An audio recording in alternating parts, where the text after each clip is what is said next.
In the previous lecture, we discussed the quantization of conductance in ballistic constructions or ballistic one-dimensional conductor. In this lecture, we will look into the mechanism or the physics or the mathematics of how under what conditions and what are the details of this quantized conductance through the system.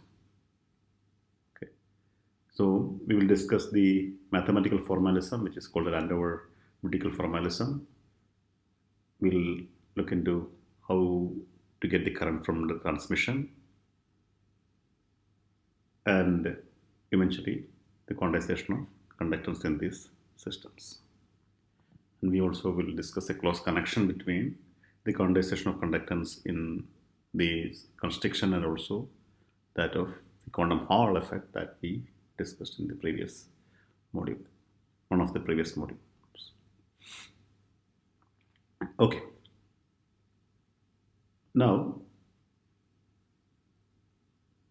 the Landover formalism or Landover-Whittaker formalism considers the system as something like a black box with certain transmission coefficient Tk, which is decided by the scattering in that region in the box. So you have something like a scattering center and with a transmission probability or transmission coefficient Tk, and you have applied a small bias EV across the system, where mu L is the electrochemical potential on the left side and mu R on the right side, and UL and UR are the band edges, conduction band edges on the source and the drain side. And the transport is going from left to right, but you also have right to left transport too. Okay, the predominant transport in this case will be from left to right, but you need to consider both transport in both directions for a complete picture. Okay, so let's write down the expression for current. Okay, in this case from left electrode to right electrode, what you have is IL into 2E. That 2 stands for the spin degeneracy. E is the electronic charge, which multiplies this particle current into the electrical current. The integral here has few terms inside, but dk by 2 pi tells you how many number of states are there. 1 by 2 pi is your number density.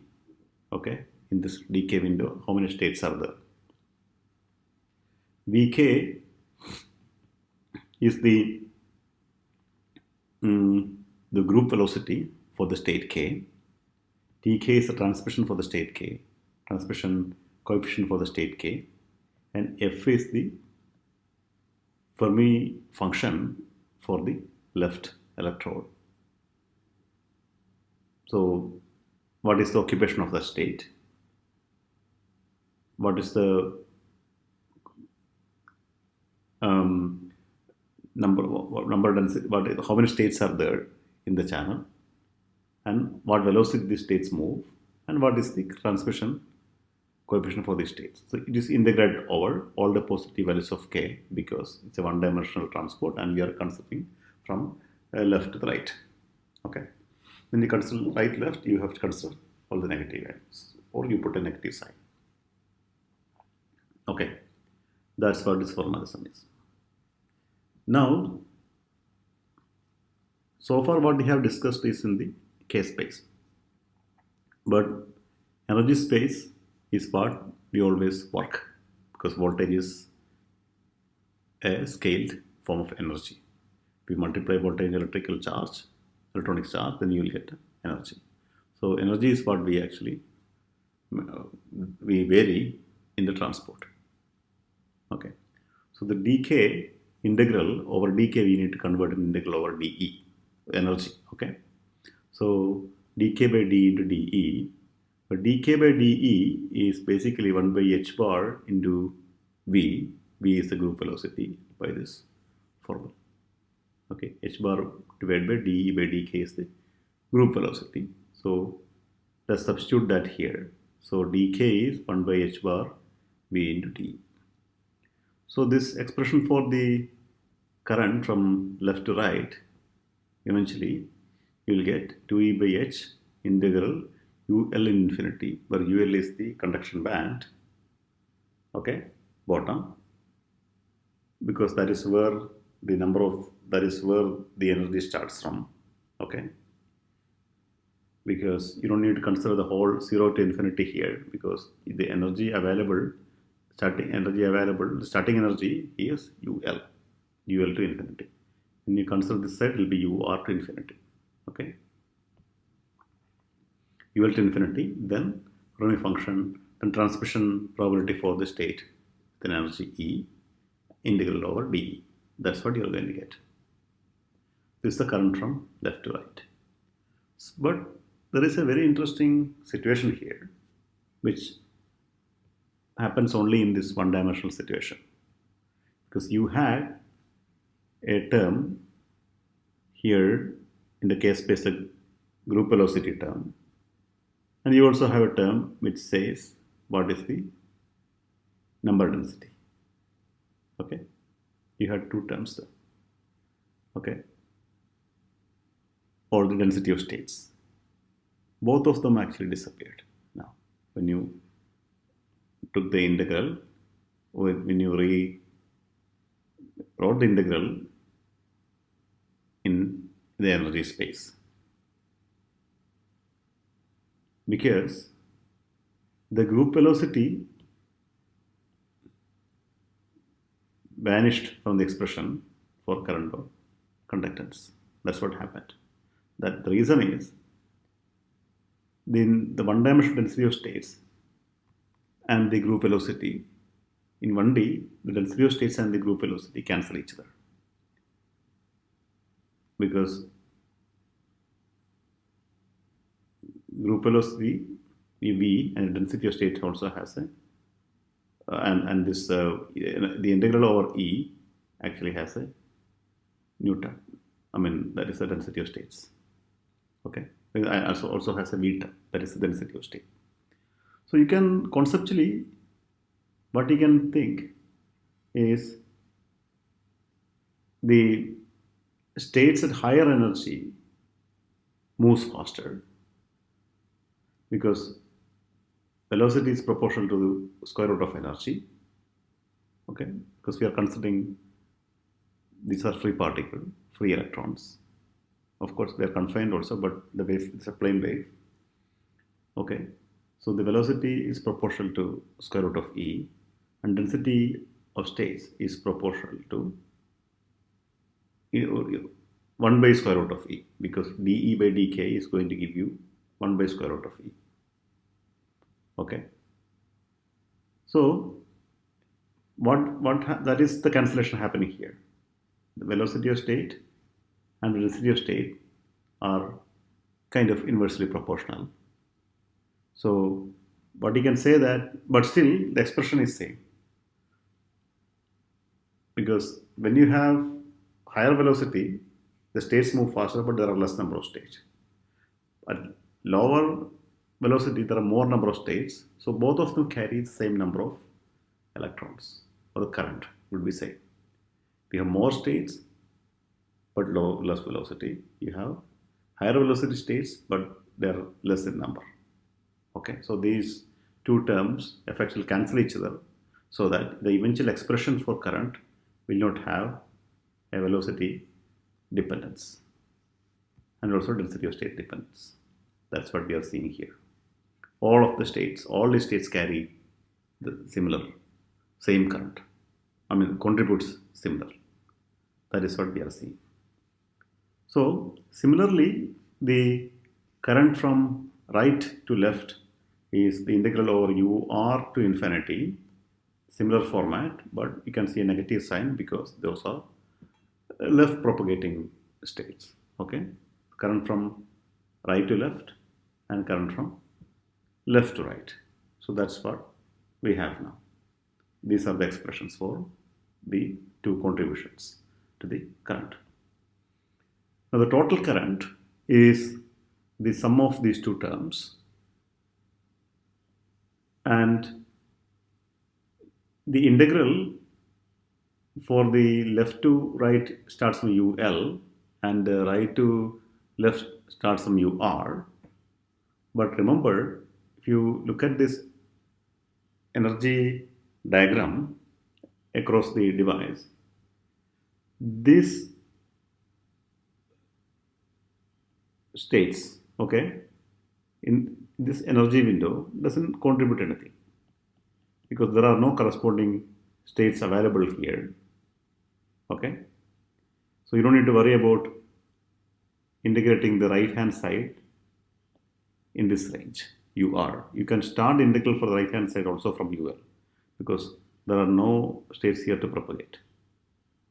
Okay, there is nothing. It's a forbidden region. Okay, because that's a band gap. So you don't, that is the bottom of the conduction band. UL is the bottom of the conduction band. Below that, you don't need to worry. What that means is that gives us a convenience that these two integrals can be set from UL to infinity. And that's what we have. So the total current is 2E by H, UL to infinity. Then also one more assumption we have made is the transmission coefficient is direction independent. So TE is same whether you are going from right to left or left to right. Okay. So when you factor all this in, the whole expression becomes 2E by H integral UL through infinity and the difference of the Fermi functions f of E mu L and f of E mu R, then the transmission coefficient integrated over energy from UL to infinity. Okay, but as you can see, this is not something like V I is equal to V by R format.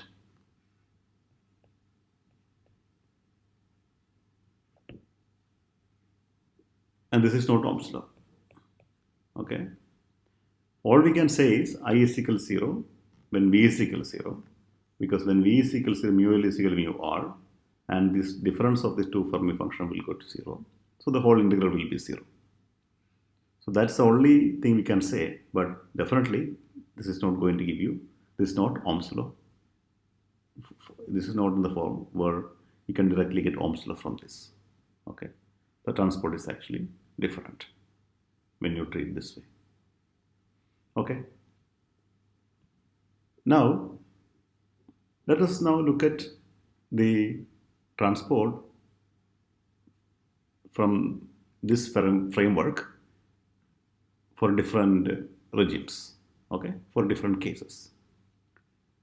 The first case is where you have very large bias, really large bias. So when you have very large bias, you don't really need to worry about the states which actually propagating to the left side from the right side, because when you have large bias, you can say that there are no states here on the left side which are ready to receive the electrons coming from the right side. Okay.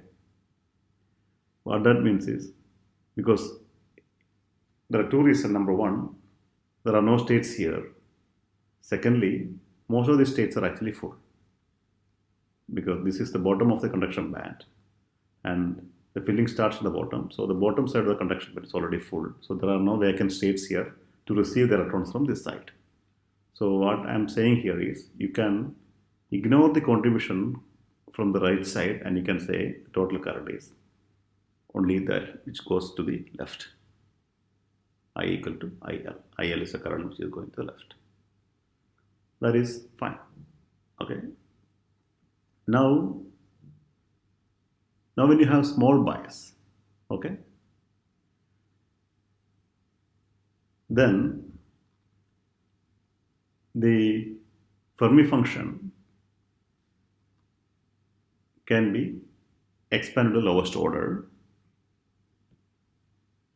This difference in the Fermi function you can write as EV into dF by d mu, okay,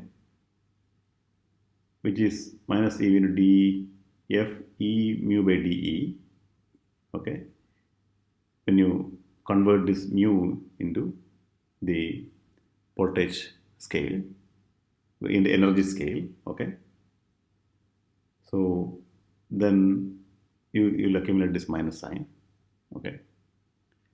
Now the current is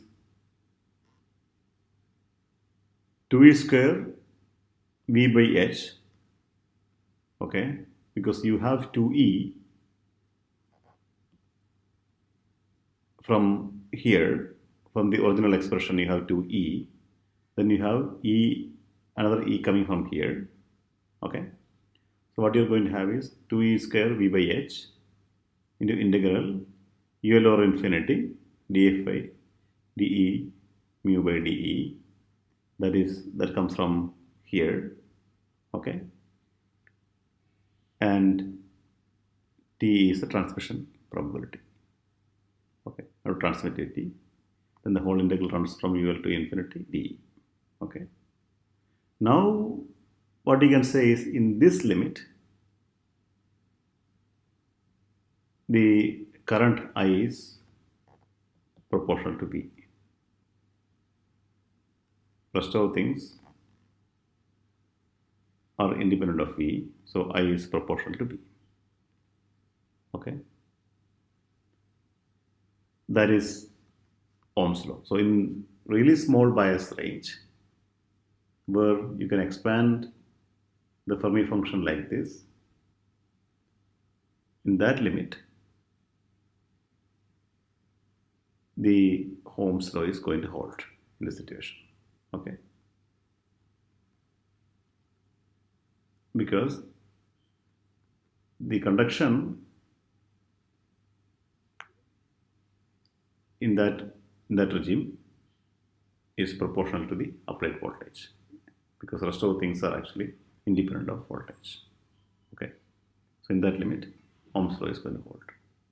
And the conductance G is given by this 2E square by H term and with a dimensionless quantity. This thing is dimensionless because 2E square by H has the dimension of conductance and this integral is dimensionless, okay. Now this E square by H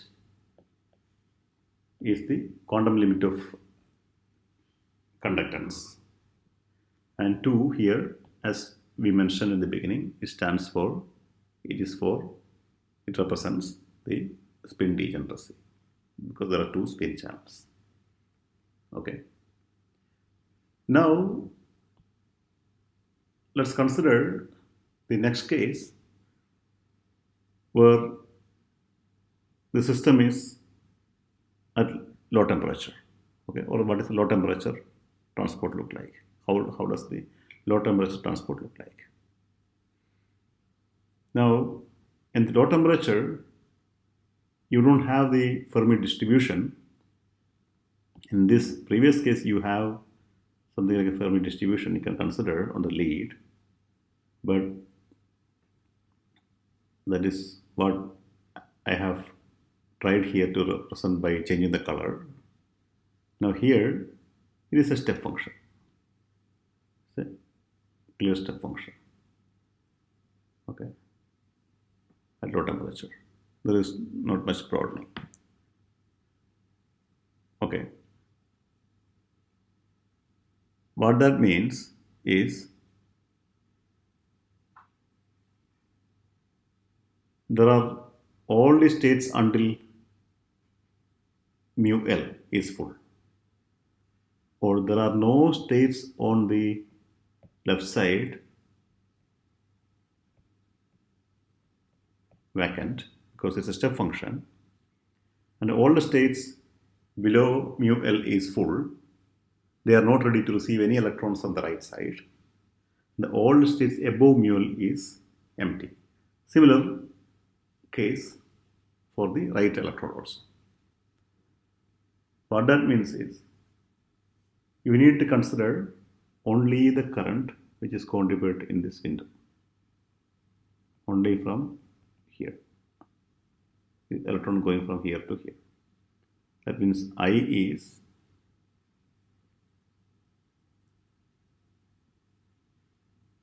to E by h bar mu R to mu L dE into dE. Okay, because the Fermi function is 1 in that region because it's full, or 0 for other side, okay, other direction. So you need to consider only the transmission probability or transmission coefficient for those states through the channel or through the system. So the current is simply given by the transmission coefficient of the states in the system between mu R and mu L. Now, at very low temperature and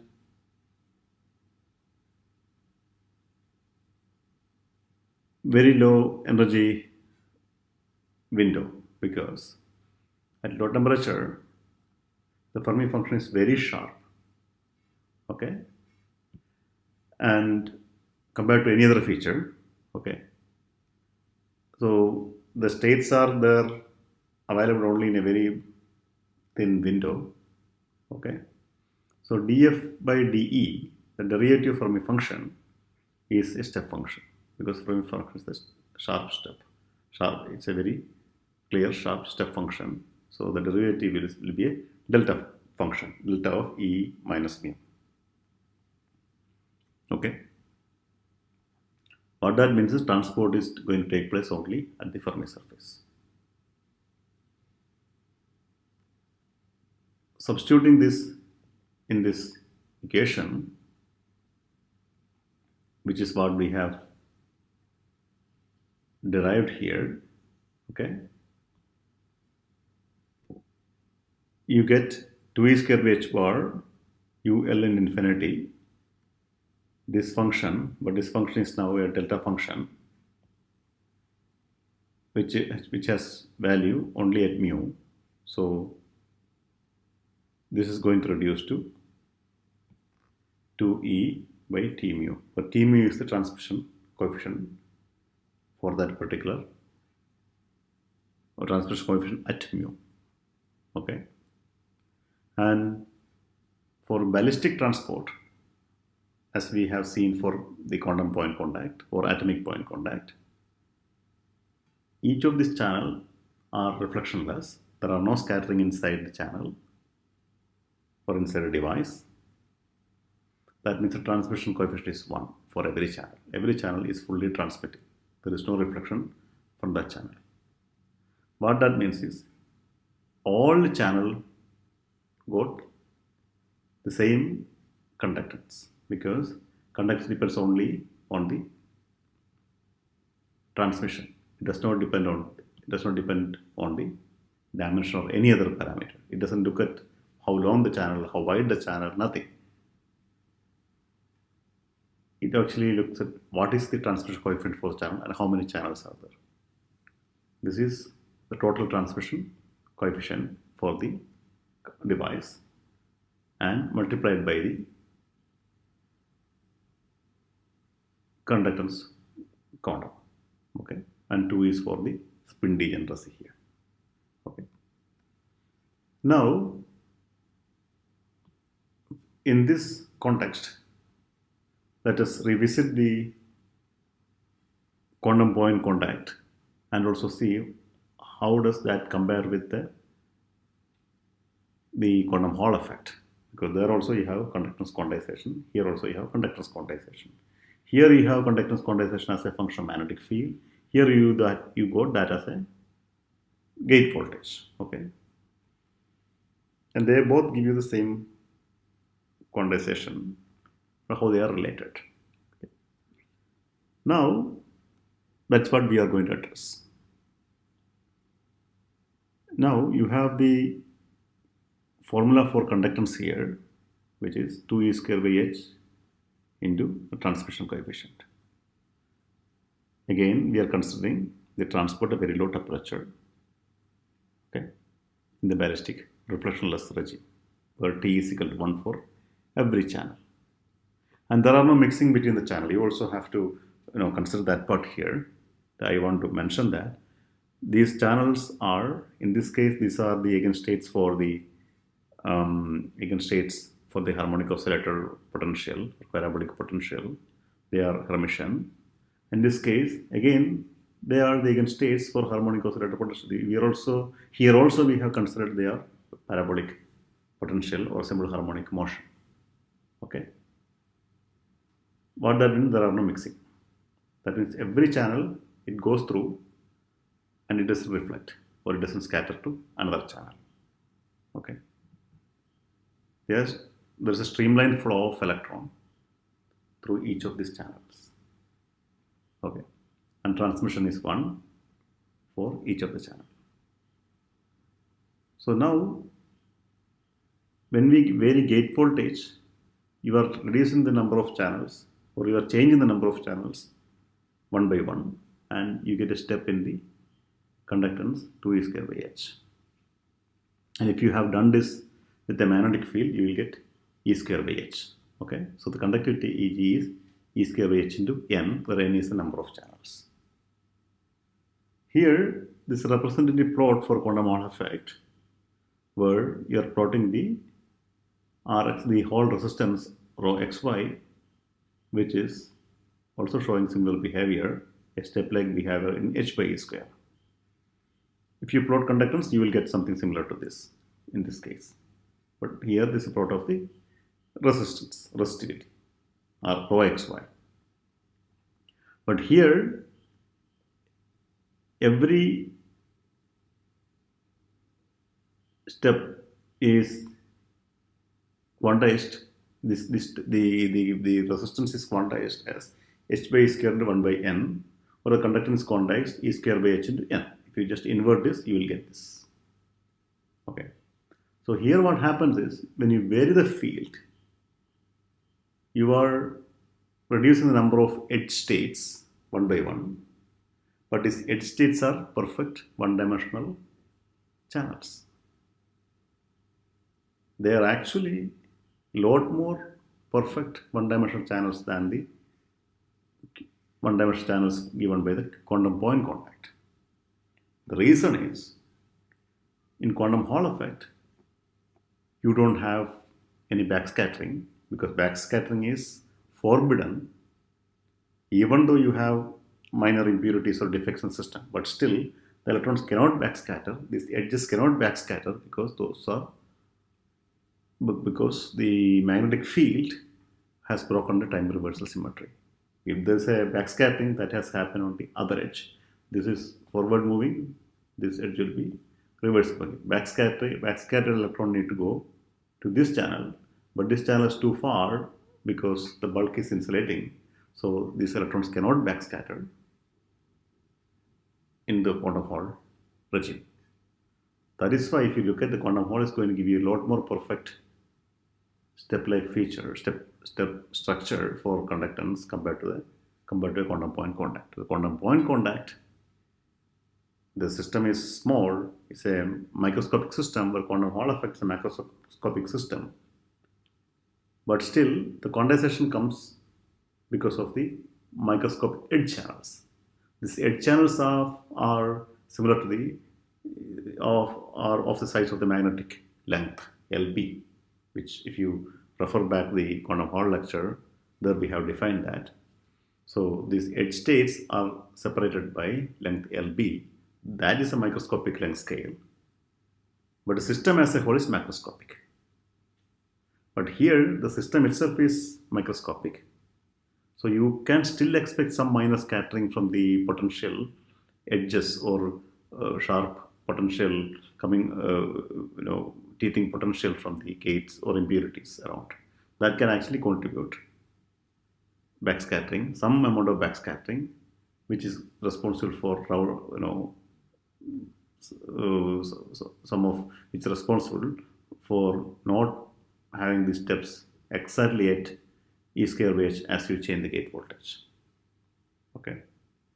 Because when you change the gate voltage, you are pulling this, you're opening the constriction and you have more and more scattering. But still, the system is in a regime where the transport happens to ballistic, through ballistic, ballistically.